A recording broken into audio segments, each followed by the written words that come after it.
Mr. President, distinguished members of the Court, it's a privilege to appear before you on behalf of South Africa. My task is to address this Court on the new facts and the grave changes in the situation in Rafah that is fast leading to the deadliest phase in this ongoing genocide. Those are the circumstances that compel South Africa to return to the Court to seek urgent further or modified provisional measures against Israel. Judges of this Court have recognized that the underlying reason for the Court's January and March orders was that the very right of existence of the Palestinian population in Gaza is currently at risk of irreparable prejudice, and that the only effective way of preserving the right of existence of the protected group is through the function of prevention. South Africa seeks these provisional measures before it's too late for prevention to be possible, let alone effective.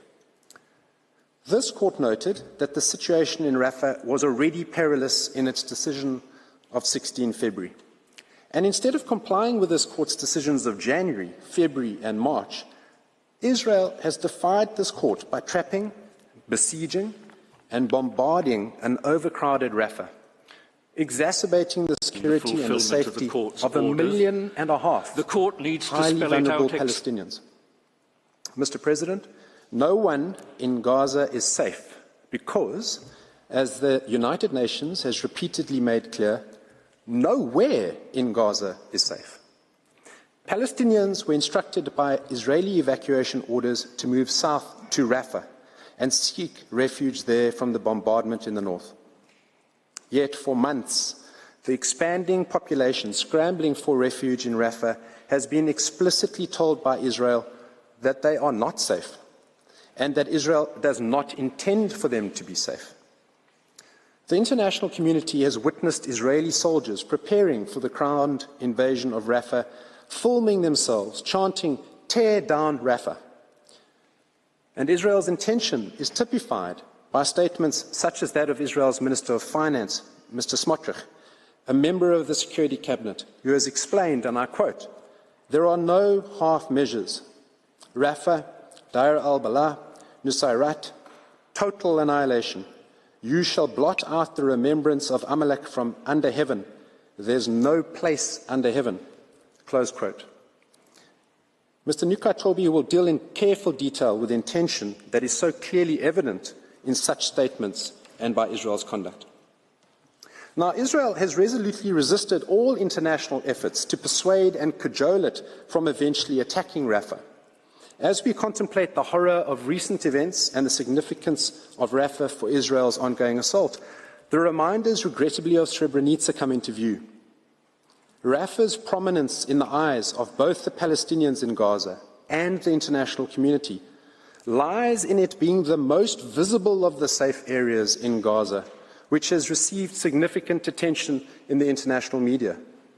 To paraphrase the International Criminal Tribunal for Yugoslavia, in a decision endorsed by this Court, Israel's spectacular destruction of Rafah, despite the assurances of the international community, including this Court, and in the full glare of the international media, is intended by Israel to serve as a potent example to all Palestinians of their vulnerability and their defenselessness in the face of Israeli military forces, and to be emblematic of the fate of all Palestinians in Gaza. To use Mr. Smotrich's words, that there is no place under heaven that they're safe. South Africa has made clear in its request of 10 May that not only is there nowhere for the 1.5 million displaced people and others in Rafah to safely flee, so much of Gaza having been reduced to rubble, but that if Rafah is similarly destroyed, there will be little left of Gaza or prospects for the survival of Palestinian life in the territory. Rafah is where Gaza's largest, still partially functioning hospitals are situated. Attacks on Rafah's hospitals, akin to those mounted by Israel against hospitals elsewhere in the Strip, would therefore deal a fatal blow to Gaza's already crippled healthcare system. And at the same time as these assaults, aid is being throttled. That throttling is done defiantly and deliberately. This Court ordered on 28 March that, in conformity with its obligations under the Genocide Convention, and in view of the worsening conditions of life faced by Palestinians in Gaza, in particular the spread of famine and starvation, that Israel was to take all necessary and effective measures to ensure, without delay, in full cooperation with the United Nations, the unhindered provision at scale by all concerned of urgently needed basic services and humanitarian assistance. That included an express order that Israel increased the capacity and number of land crossing points and maintaining them open for as long as necessary.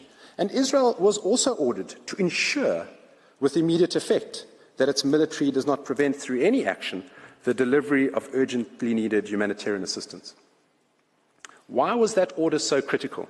Well, because the 2 border crossings in Rafah, which Israel has seized and shut down, are the main entry points for life-saving humanitarian aid and other goods entering Gaza, and for the entry and exit of people, including humanitarian workers, medics, medical evacuees, and Palestinians trying to flee the conflict. Israel's seizure of those crossings places Israel in control of all access to and from Gaza. Its current closure of the crossings has served to seal Gaza hermetically from the outside world, further torpedoing the delivery of aid to and within Gaza. And as the primary humanitarian hub for assistance in Gaza, if Rafah falls, so too does Gaza. And deliberately herding 1.5 million Palestinians into Rafah and then carrying out a full-scale bombardment while sealing off entry and exit for life-saving aid to an already devastated population, while exposing them to famine and human suffering, leaves only one inference regrettably, and that is of genocidal intent. I turn now to consider the topic of Rafah as a supposed place of refuge. 10 days ago, Rafah was described as the last refuge for Palestinians in Gaza. It was the only remaining area of the Strip which had not yet been substantially destroyed by Israeli attacks. Over the past 7 months, hundreds of thousands of Palestinians were ordered by Israel to evacuate to Rafah for their safety, some forcibly being displaced for the 9th time. Desperate, terrified, and clinging to life by a thread, these Palestinians have sought shelter, often in makeshift tents or under sheets of scrap plastic, in the tiny and densely crowded city of Rafah, hoping against hope to stay alive in the ongoing Israeli bombardment. A city of children, Rafah has become home to some 600,000 Palestinian children and babies, many of them orphaned or disabled by Israel. And recall that they joined the staggering reality, according to UN Women, that among the dead in Gaza are an estimated 6,000 mothers, leaving 19,000 children orphaned. In addition to being the population center, Rafah is the primary humanitarian hub of Gaza, as I've said, and the only remaining area of the beleaguered Strip with the infrastructure and the resources to host the over 1 million displaced Palestinians, albeit in a situation that has been described by the UN as a pressure cooker of despair. But Rafah, Your Excellencies, is no refuge. It's no safe place. On 6 May, Israeli forces ordered around 100,000 Palestinians to evacuate the eastern portion of Rafah. Many were simply unable to flee. Children and elderly people are so starved that they can barely walk. They cannot just relocate to another area, to so-called safe zones. It's just not possible. And even for those who are able to leave, they've nowhere left to go. Yet again, Israel's use of evacuation orders and designation of humanitarian zones are purely performative.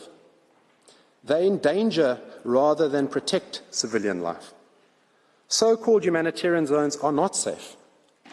The zones are policed by the same Israeli forces who have attacked Palestinians in their homes, in makeshift tents, in public markets, schools and playgrounds, in agricultural greenhouses, while waiting for aid, by aid dropping from the sky, while attempting to return to their homes, despite waving white flags, and above all else, while sheltering in and seeking treatment from hospitals. Rafah as a place of refuge or safety remains a cruel distortion for another reason, Your Excellencies.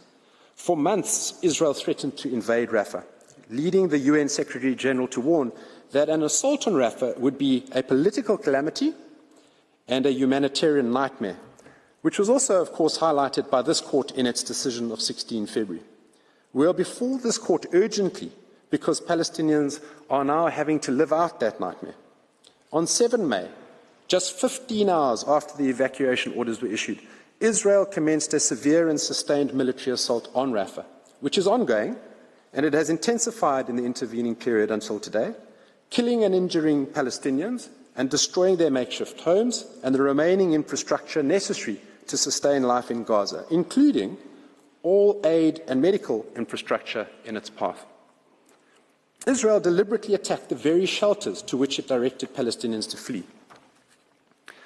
So, Palestinian families in Gaza are left to make an impossible choice. Either they stay, trapped and likely killed alongside their loved ones in Rafah, or they head out into the few bits of remaining land in Gaza, now filling up with tents and shacks built of bits of wood and nylon and vulnerable to attacks. The overwhelming majority have no means to flee other than on foot. There is nothing humanitarian about these humanitarian zones. Then on 11 May, the Israeli military issued a new round of evacuation orders, affecting some 34 neighborhoods in eastern Rafah and North Gaza. UN agencies estimate in total that approximately 20% of Gaza's population have been displaced yet again in the past week alone. By 10 May, an estimated 110,000 people had fled Rafah. By yesterday, 15 May, this number had increased to around 600,000, according to the UN. And all the while, and now by these actions, Israel's genocide of Palestinians continues through military attacks and man-made starvation, and while mocking this court's provisional measures of protecting the rights of Palestinians under the Genocide Convention. A critical part, Your Excellencies, of Israel's defiance of this court's orders comes in relation to aid and food itself. Israel has seized control of both the Rafah and the Kerem Shalom crossings, taking total control of all entry and exit of people and goods into Gaza as a whole, choking off the two main arteries for getting life-saving aid to Gaza's starving population. And in so doing, it has plunged Gaza into unprecedented levels of humanitarian need, even as compared with the catastrophic levels of the previous 7 months that led this court to conclude that famine was setting in back in March.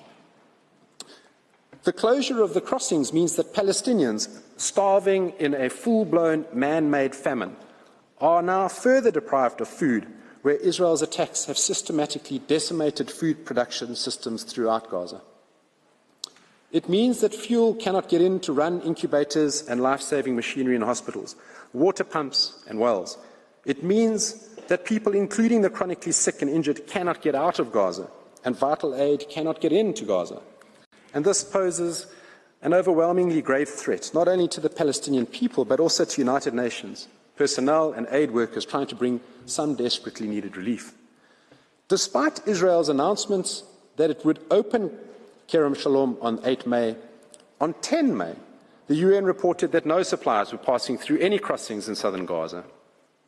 As of 15 May, the Rafah crossing remains closed, and there is a continued lack of safe and logistically viable access to the Kerem Shalom crossing. The crisis could not be more urgent. And that is so where Israel's assaults on Rafah and the closure of these critical crossings are aggravating the famine-like conditions across Gaza, where over 1 million people are predicted to face catastrophe, IPC Phase 5, food insecurity levels through July, which is just around the corner. Bakeries have been forced to shut down because they don't have fuel. Ongoing attacks in Rafah have rendered humanitarian warehouses inaccessible, and responders providing food aid will run out of food supplies within the coming days.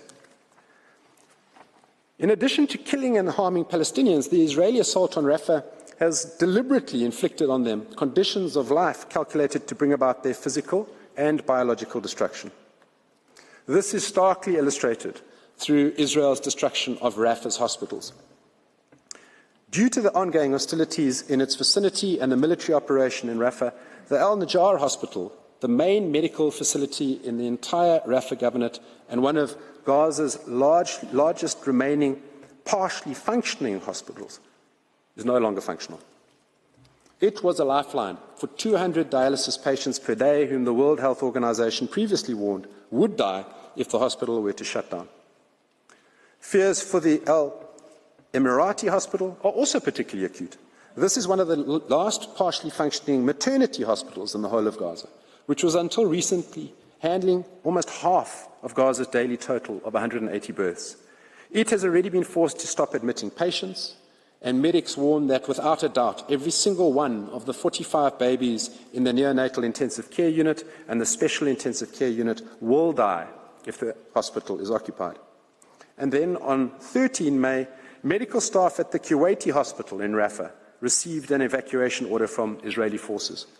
As one of the last remaining hospitals in Rafah, it had only around 16 beds available for the more than 1 million people sheltering in Rafah. And its closure will mean the complete collapse of what was the limping healthcare system in Rafah. Mr. President, allow me to conclude. Israel's ground incursion into Rafah has been described by the United Nations as one of the darkest mornings in this 7-month nightmare. With Rafah's destruction ongoing as South Africa speaks to this court today, the destruction of Gaza itself will be complete. The change in the situation in Gaza and the new facts in Rafah that I've described demand the provisional measures that Ms. Negrali will speak to. The necessity could not be starker. The magnitude and the gravity of the situation facing the Palestinian people in Gaza now exemplified in Rafah.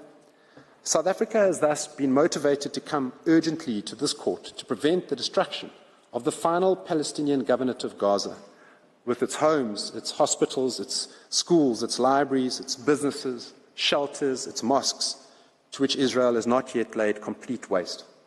And South Africa has come as quickly as possible to the court to ensure that the exhausted Palestinian men, women and children who have sought refuge in Rafah are protected from a bloodbath.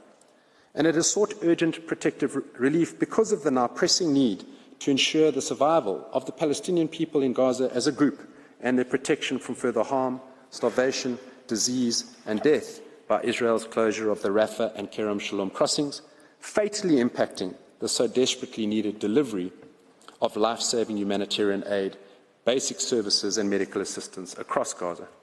But Israel's genocidal acts in Rafah, Mr. President and distinguished members of the court, cannot be understood without appreciating the overall genocidal context in which Israel's Rafah operation is embedded. My colleague, Dr. Hassim, will outline this along with the crippling effects of Rafah, now on harrowing display across the Gaza Strip as a whole. I thank you, Mr. President. Professor Max du Plessis for his statement. I now give the floor to Ms. Adila Hassim.